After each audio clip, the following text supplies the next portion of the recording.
तुम मूर्ख दिखाई पड़ते हो, मूर्ख देवता, जो विवश है मेरे बाणों से खंडित पृथ्वी पर खड़े होने के लिए। तुम्हारी इस धृष्टता का उचित दंड दूंगा तुम्हें मैं।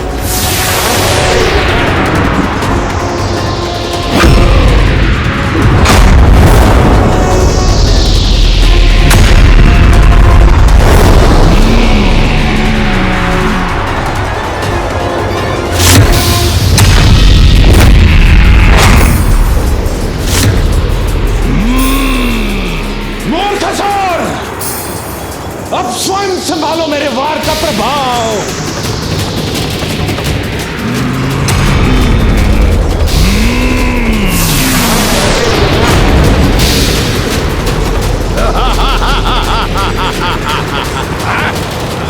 मेरा वायु प्रभाव थम कैसे गया?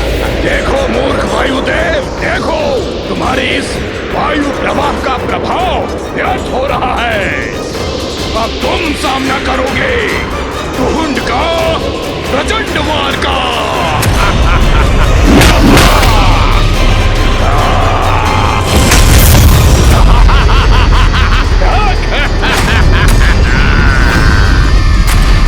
अब तुम शेष नहीं रहोगे देवराज।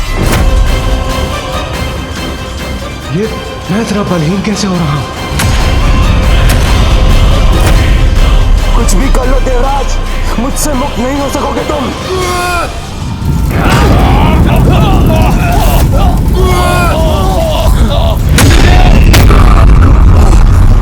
आप चिंता मत कीजिए, मैं आ रहा हूं आपको मुक्त कराने, दुष्ट असुर।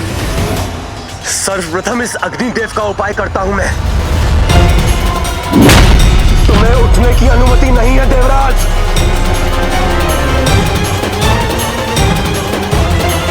तुम्हारा अंत मेरे ही हाथों होगा दुष्ट।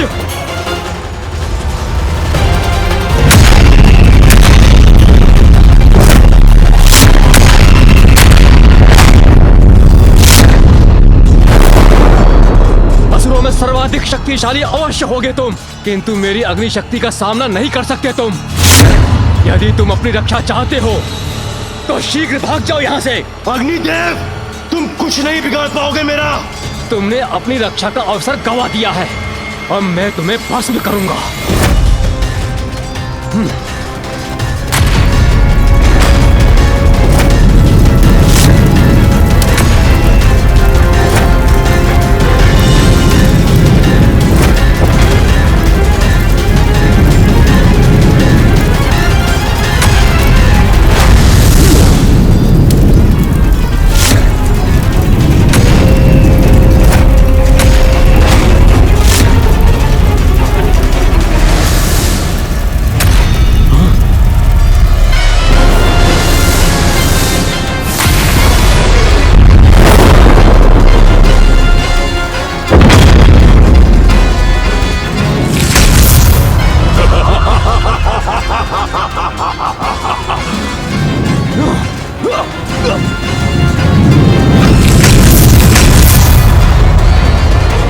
ये कैसे संभव है?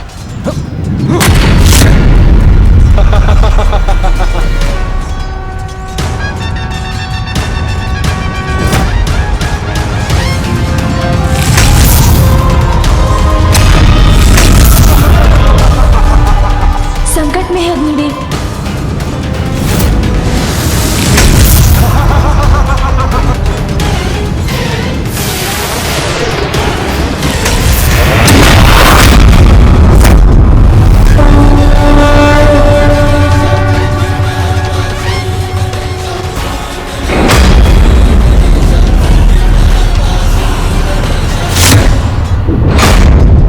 जो पूर्व में कभी नहीं हुआ वो हो रहा है आज मेरे साथ। मेरी अभी खीर पड़ गई है, मेरा वज्र भी शक्तिहीन हो गया है श्री गणेश जी। आप ही नहीं, सभी देवता सामर्थ्यहीन होते जा रहे हैं। आप सभी किसी प्रकार इस असुर को रोकिए। मैं तब तक अंधकासुर को दूर ले जाकर उसे बंदी बनाने का उपाय करता हूँ।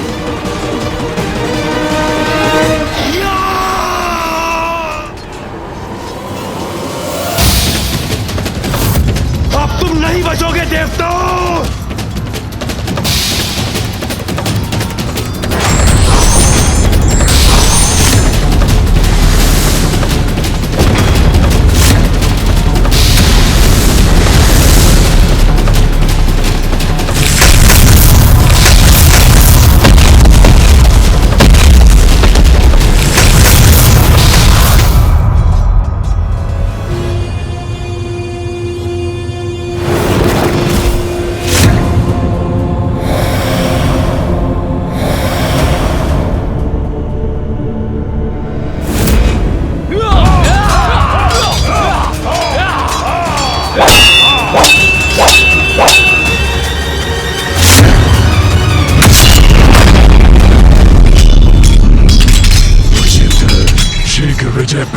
होगी हमें। हस्ती के समक्ष टिक नहीं पाओगे तुम। आओ, आओ।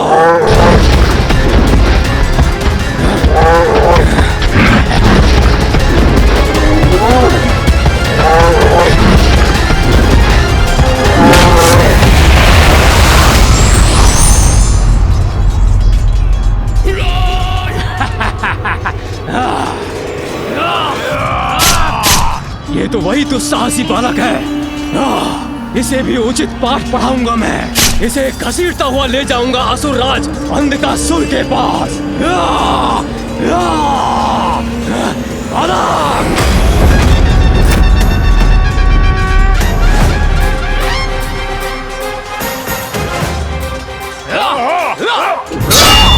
ये असुर तो मेरी ओर बढ़ा रहा है, किंतु मुझसे भिड़ने के पूर्व ये भैया से टकराएगा।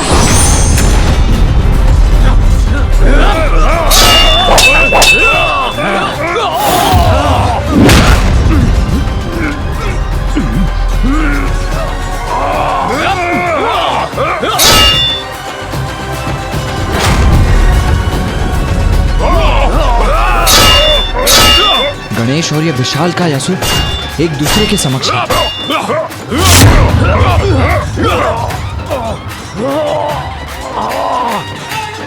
ये क्या हो रहा है मुझे? इस असुर को सरलता से पराजित क्यों नहीं कर पा रहा मैं?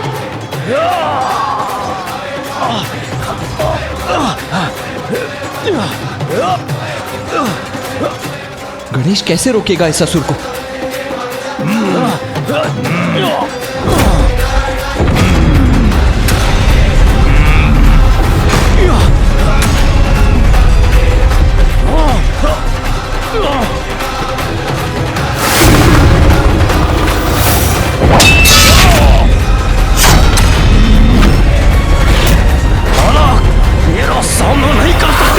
ये दुष्ट असुर तो गणेश को घेरने का प्रयास कर रहे हैं। ये उचित नहीं है। ये मैं कदापि होने नहीं दूंगा।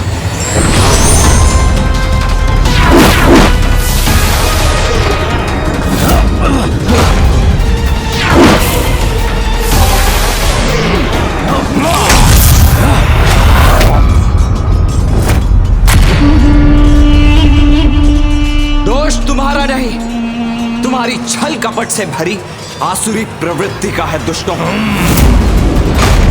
युद्ध का नियम है कि अकेले पड़े योद्धा को घेरकर उस पर पीछे से वार करना अनुचित है। उचित तो ये होगा कि तुम युद्ध के प्रवचन देने के स्थान पर हमसे युद्ध करो। आओ।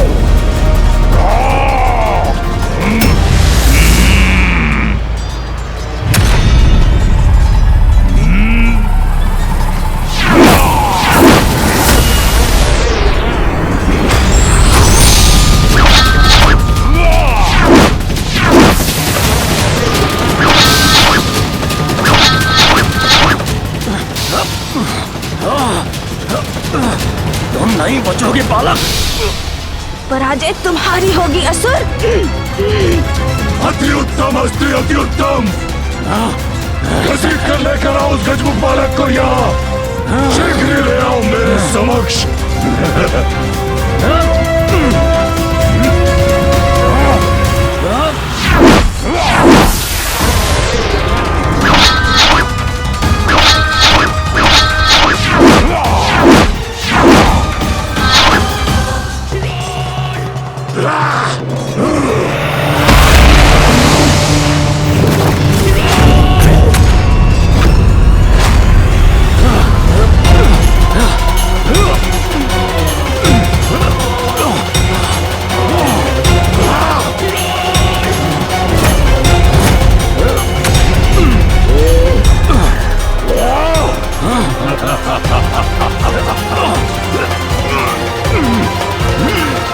जो मेरा मनोबल तोड़ने आया था उसी का बल उसका साथ नहीं दे रहा है अब।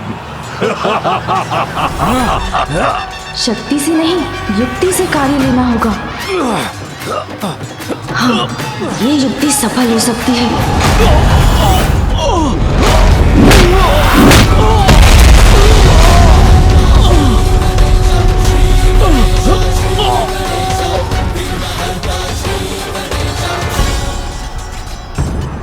बालक को बांध कर घसीट कर यहाँ ले आओ। अंधक बनाएगा उसे अपना बंधक। दुर्योधन, दुष्ट बालक, इस बार तो मुझसे नहीं बन सकता।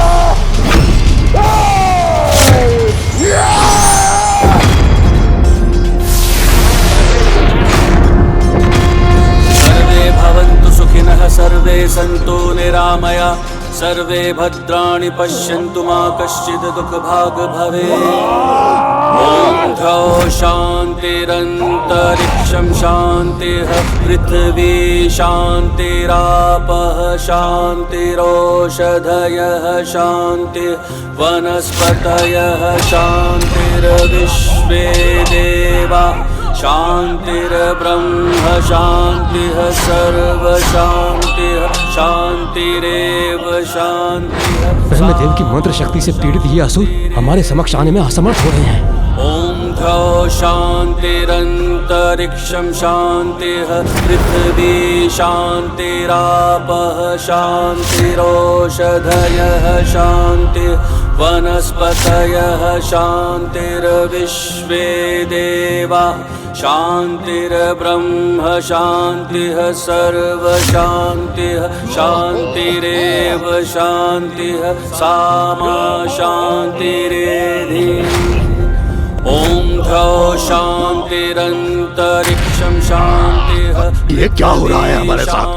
हम निर्बल कैसे पड़ते जा रहे हैं? शान्तिरोषधयः शान्तिः, वनस्पतयः शान्तिर्विश्वे देवा। बाबाजी ब्रह्मदेव के मंत्र जाप से उचित उपाय हो गया इन दुष्ट असुरों का। सर्वशान्तिः शान्तिरेव शान्तिः, सामा शान्तिरेधि। ॐ द्यौः शान्तिरन्तरिक्षं शान्तिः, पृथिवी शान्तिरापः शान्तिः। क्या हुआ भैया?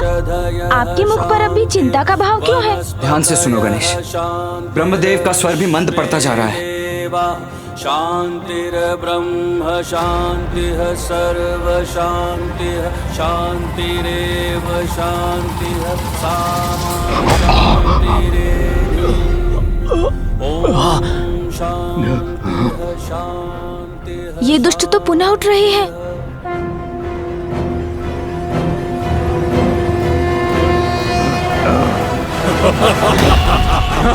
जब तक लक्ष्मी मेरे पास है, तुम देवताओं की कोई भी शक्ति, कोई भी शस्त्र, कोई भी अस्त्र कुछ कार्य नहीं करेगी। अब कोई अवसर मत दो इन देव सैनिकों को, नष्ट कर दो इन्हें। जाओ!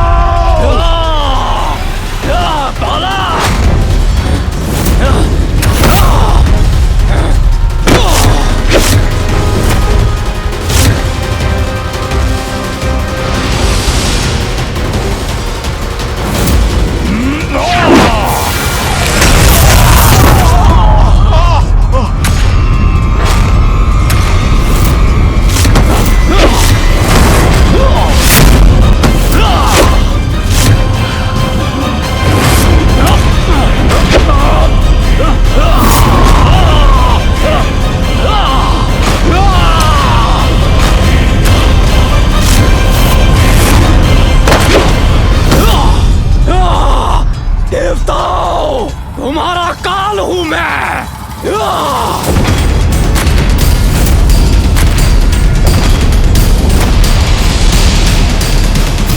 गंधर्वो, मेरा सामना नहीं कर सकते तुम।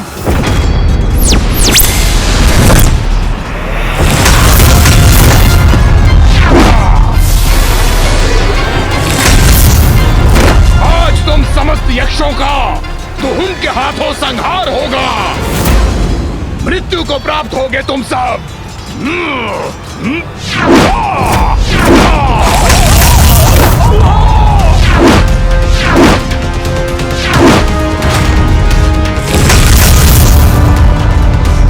ये तो अनर्थ हो रहा है।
करेगी।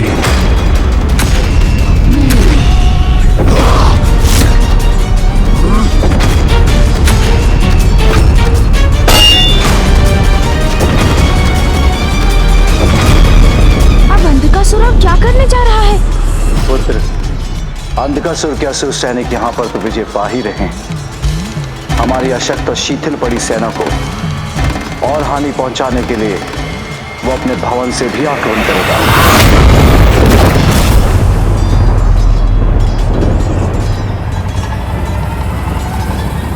आक्रमण!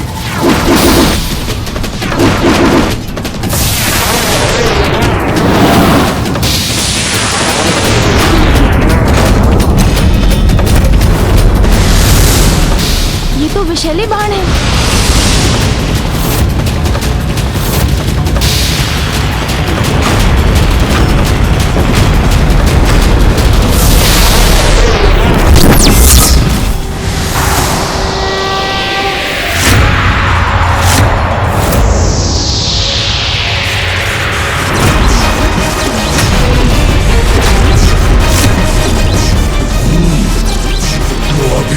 शक्ति शेष है त्रिदेवों में।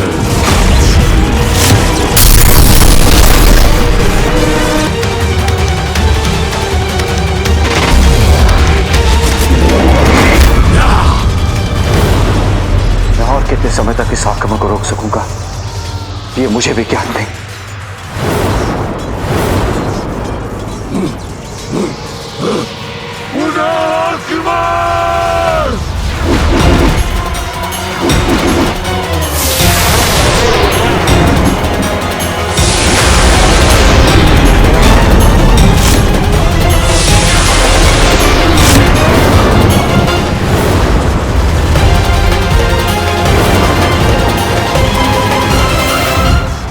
मामा जी, देवताओं की शक्ति क्षीण होने के पीछे क्या कारण है?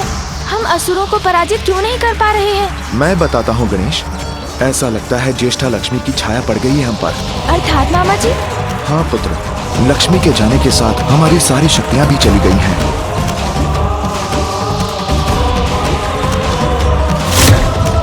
कौन है ये ज्येष्ठा मामा जी?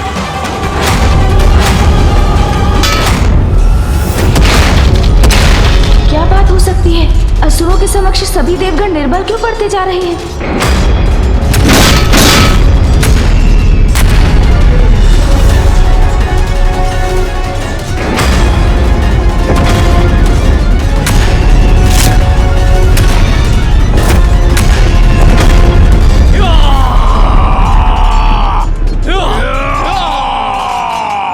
इन असुरों को हमारे देव सैनिकों की ओर बढ़ने से रोकने के लिए मुझे कुछ करना होगा। राधा गणेश, मैं इन असुरों को रोकता हूँ, तब तक तुम अंधकासुर के पास जाओ। उसे चुनौती देकर कहीं एकांत में ले जाओ, जिससे हम उसे बंदी बना सकें। जी भैया। मुझे अंधकासुर तक पहुंचने का कोई मार्ग ढूंढना होगा। रुक जाओ असुरों! मेरे रहते आगे नहीं बढ़ सकते तुम।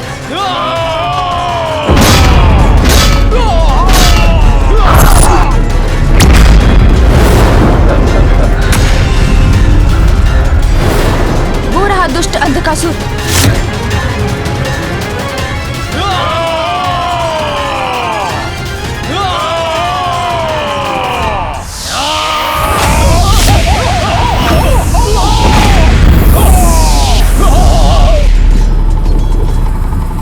देवराज को इस अवस्था में नहीं देख सकता मैं।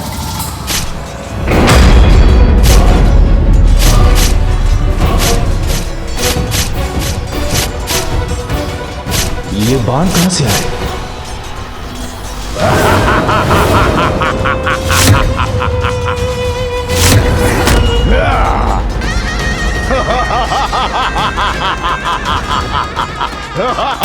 तो ये इस दुष्ट का कार्य है।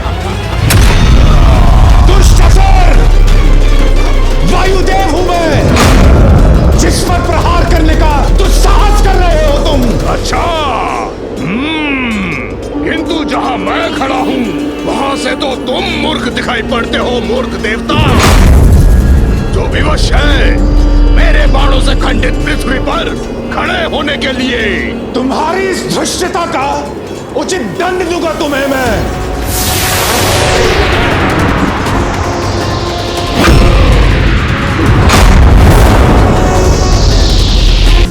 जब ज्येष्ठा ने पुनः प्रश्न पूछा कि अब उनका क्या होगा, तब मैंने ज्येष्ठा को वरदान दिया कि जो पूजा पाठ नहीं करते, अधर्म कर्म में लीन रहते हैं, उनका धन, उनकी स्मृति सभी ज्येष्ठा का आहार बनेंगे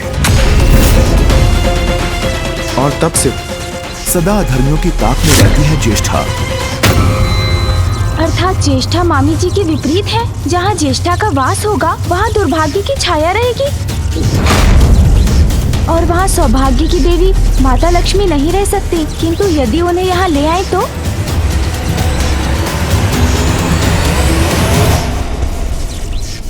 अद्भुत है तुम्हारी बुद्धि और तुम्हारी ये युक्ति। यदि ज्येष्ठा को यहाँ लाने में सफल हो गए तो देवी लक्ष्मी अपने उचित स्थान पर लौटने के लिए विवश हो जाएंगी। हम सभी पुनः श्रीयुक्त हो जाएंगे, हमारा सौभाग्य जागृत होगा और हमारे शत्रुओं का दुर्भाग्य। किंतु ये तुम संभव कैसे करोगे गणेश? ज्येष्ठा का द्वेष है देवी लक्ष्मी से, वो यहाँ कदापि नहीं आएंगी। और अधिक विस्मय को इन पर।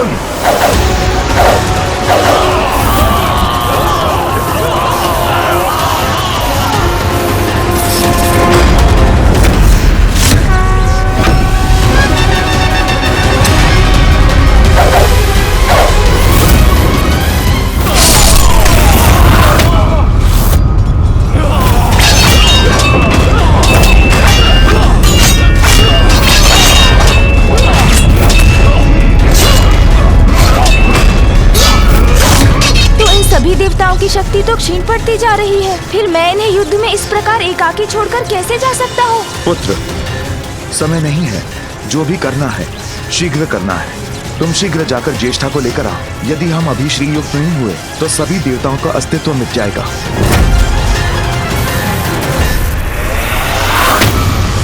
जाओ पुत्र जाओ। किंतु अंधकासुर के ये आक्रमण। पुत्र, हम करेंगे इस आक्रमण का सामना। तुम अपनी योजना पूर्ण करो, जाओ। उचित है पिताश्री। मूषक जी शीघ्र आइए। चलिए।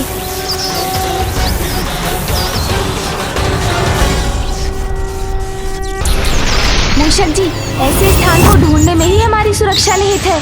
ज्येष्ठा मौसी को ढूंढकर ही रुकेंगे हम। प्रभु, कैलाश के तो कण-कण में पवित्रता का वास है, इसलिए वहाँ तो ज्येष्ठा मौसी का होना असंभव है। वैकुंठ।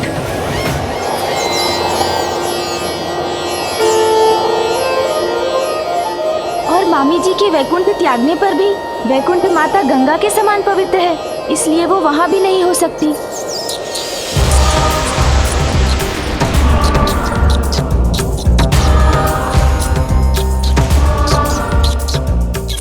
ब्रह्मलोक।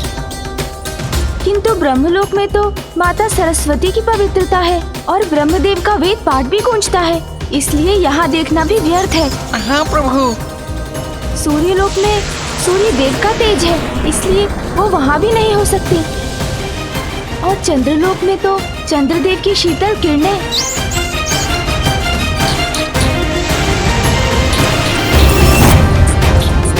इंद्रलोक में अमृत स्थित है, इन लोकों में तो नहीं हो सकती ज्येष्ठा मौसी। हाँ प्रभु।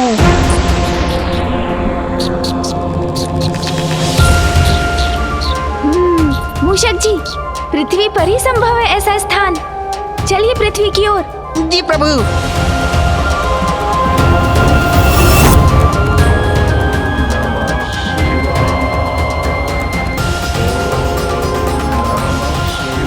जहाँ यज्ञ, हवन, संध्या वंदन, वेद पाठ आदि होता हो, वहाँ भी ज्येष्ठा मौसी नहीं हो सकती।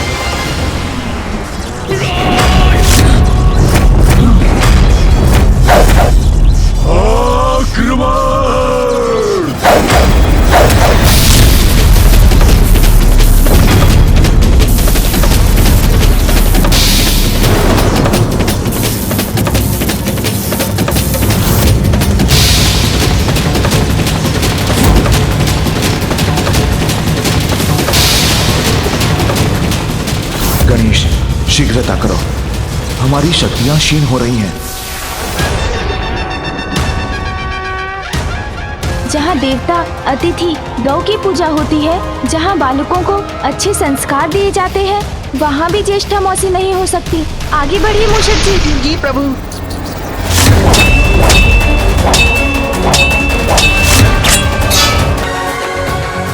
जिन स्थानों में विष्णु भक्त और शिव भक्त रहते हैं, वैसे स्थानों में भी ज्येष्ठा मौसी नहीं हो सकती। चलिए मूषक जी।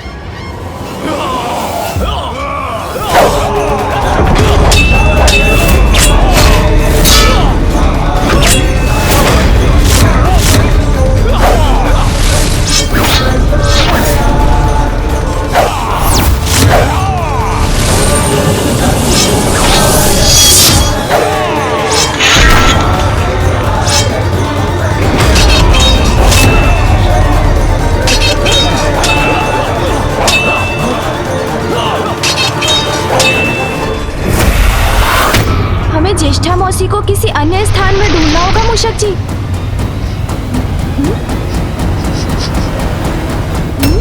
ये दुर्गंध कैसी है? ये वहाँ नीचे से आ रही है प्रभु। अब यही उतरिए मूषक जी। जी प्रभु। ये स्थान ज्येष्ठा मौसी की वास के अनुकूल प्रतीत हो रहा है। चलिए मूषक जी।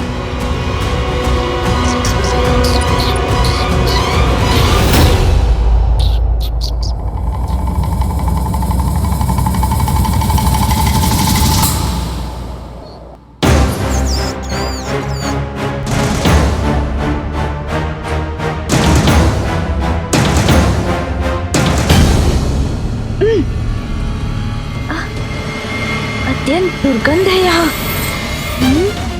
यहाँ निकट ही हो सकती है ज्येष्ठा मौसी। मुझे देखना होगा।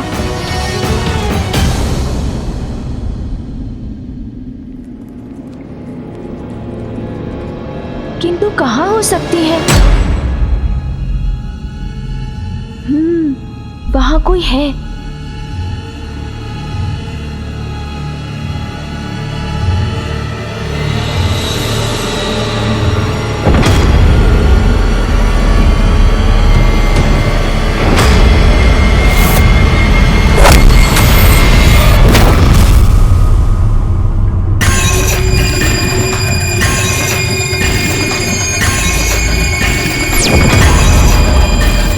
मौसी,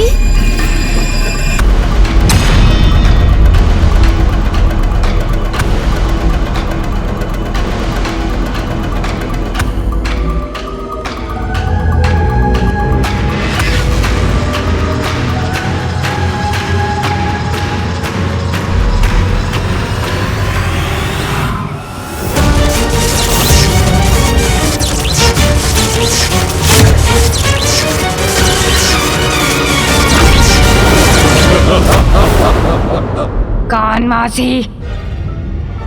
किसकी मौसी?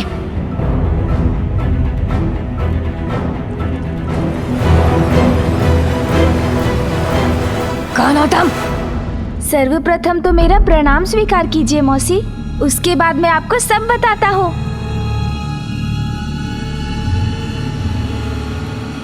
मौसी, वो मैं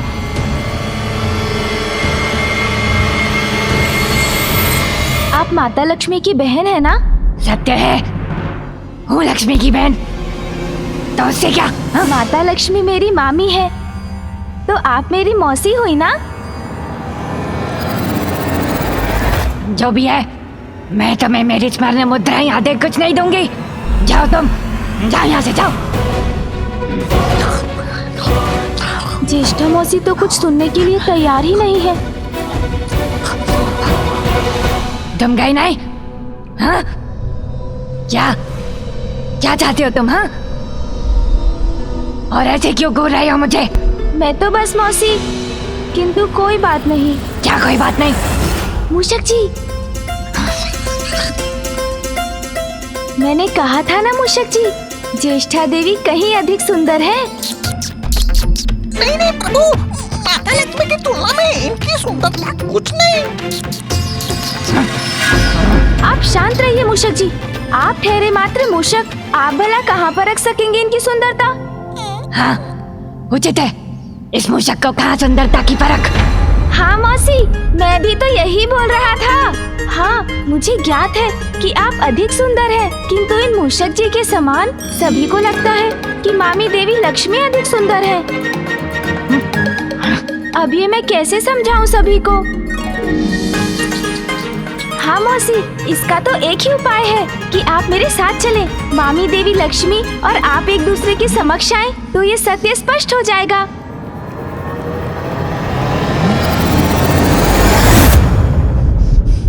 तुम्हारे साथ चलूं? और कहाँ? पाताल मौसी। पाताल?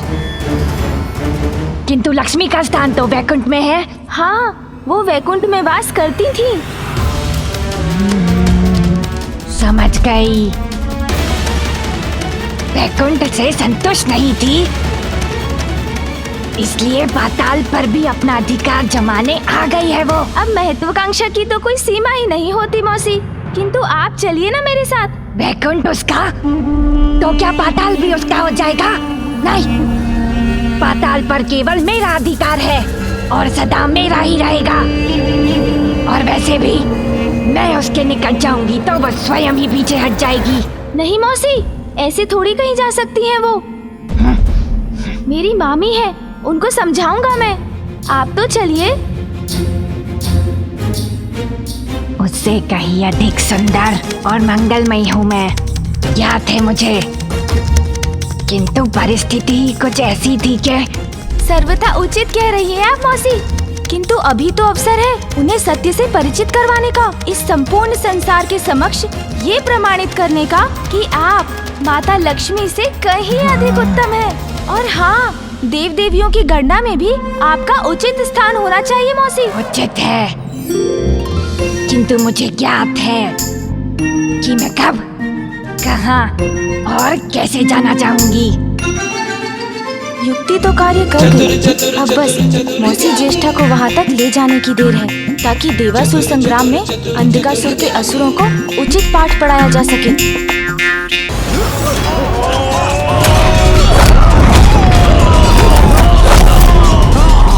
गंधर्व सैनिकों, मैं हस्ती मिटा दूंगा तुम्हारी।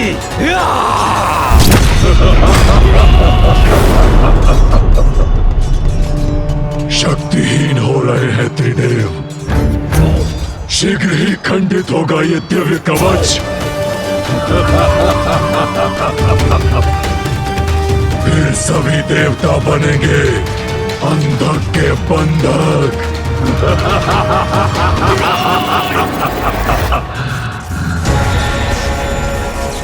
पुत्र गणेश, अनर्थ होने को है, शीघ्रता करो। कहाँ हो तुम? निकट है, अत्यंत निकट है वो विष्णुदेव।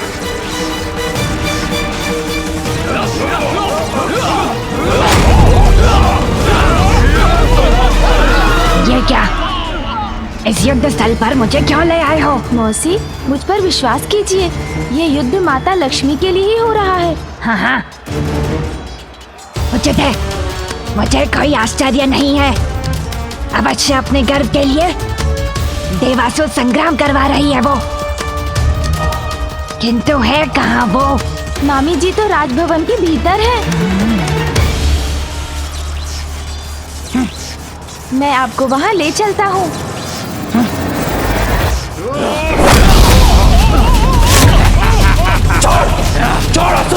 छोड़ दूं? छोड़ दिया देवता। आगे बढ़िए मौसी, आगे बढ़िए। लक्ष्मी को अपने निकट इतनी चकाचौंध क्यों पसंद है? कहाँ है वो? मामी जी तो उस बंद द्वार के पीछे है।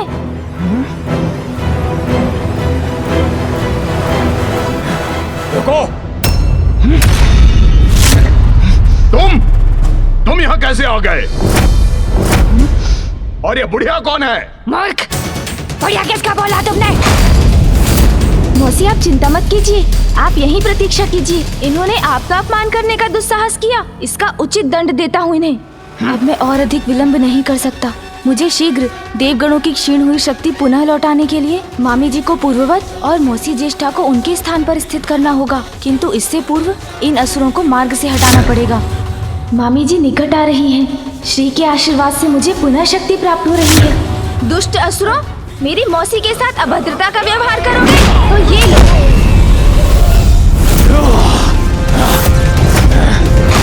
देवताओं, अब कोई तुम्हारी रक्षा नहीं कर सकता।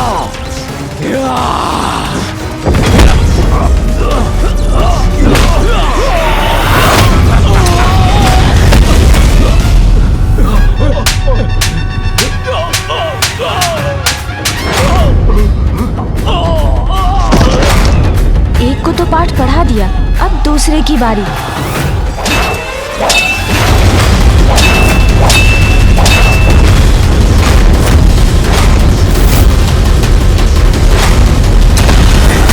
देखो देवराज, देखो मुझे, मैं साक्षात काल हूं तुम्हारा।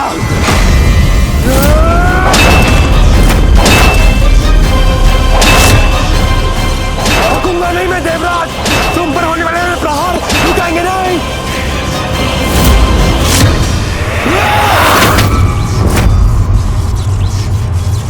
अब भी कुछ शक्ति शेष है तुम में देवराज, किंतु उसका भी उपाय है मेरे पास। थक रहा हूं मैं, किंतु मुझे इसका अंत करना ही होगा। बस कुछ क्षण और, इन असुरों को उचित पाठ पढ़ाकर मैं उस कार्य में लग जाऊंगा जिस कार्य से देवगणों की क्षीण हुई शक्ति पुनः लौटा।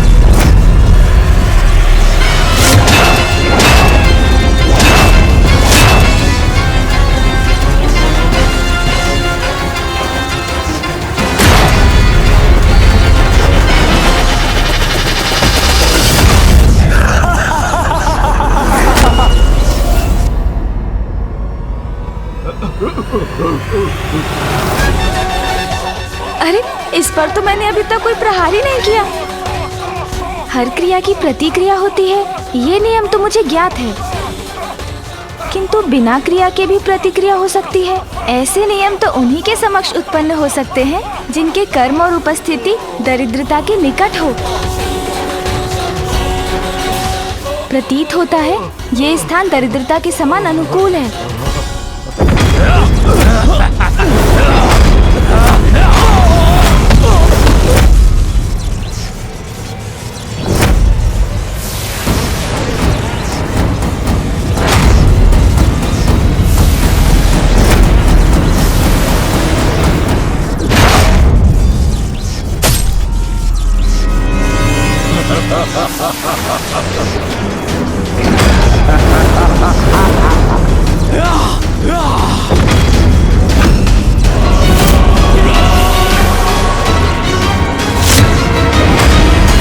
बहुत विलंब हो चुका है गणेश, अब हम कुछ भी कर पाने में असमर्थ हैं।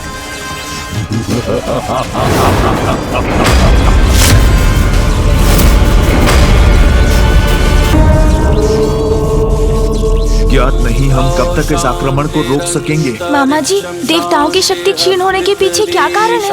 हम असुरों को पराजित क्यों नहीं कर पा रहे हैं? शक्ति स्वरूपा देवी पार्वती और श्री स्वरूपा देवी लक्ष्मी, इन दोनों की अनुपस्थिति के कारण हम सभी देवता शक्तिहीन और श्रीहीन होते जा रहे हैं। देवी पार्वती के जाने पर शक्ति खोई थी हमने, किंतु सौभाग्य और विजय की स्रोत मंगल स्वरूपा देवी लक्ष्मी हमारे साथ थी, इसलिए उनके रहने तक हम असुरों से लड़ पा रहे थे।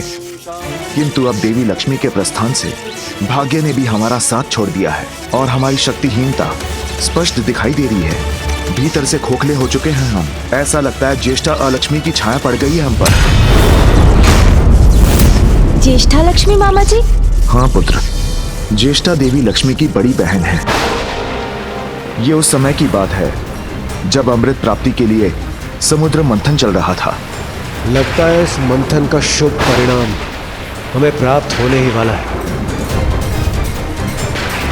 देवी लक्ष्मी के समुद्र मंथन से बाहर आने के पूर्व उन्हीं का दूसरा प्रतिरूप ज्येष्ठा बाहर आई, जो दरिद्रता और दुर्भाग्य की प्रतीक थी। उसके पश्चात सागर से देवी लक्ष्मी बाहर आई।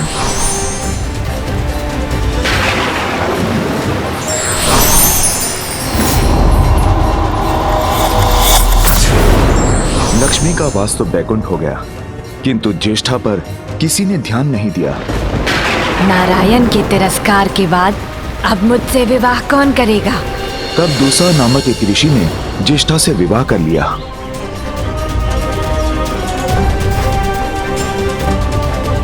किंतु जहां ज्येष्ठा का वास होता है, वहीं अधर्म और तामसिक प्रवृत्तियों का बोलबाला होता है। ईश्वर का नाम तक नहीं लिया जाता, कोई पूजा सफल नहीं होती। इसलिए ऋषि दुस्सा भी दुखी हो गए और ज्येष्ठा का त्याग कर पाताल लोक में जाकर रहने लगे। जब ज्येष्ठा ने पुनः प्रश्न पूछा कि अब उनका क्या होगा, तब मैंने ज्येष्ठा को वरदान दिया कि जो पूजा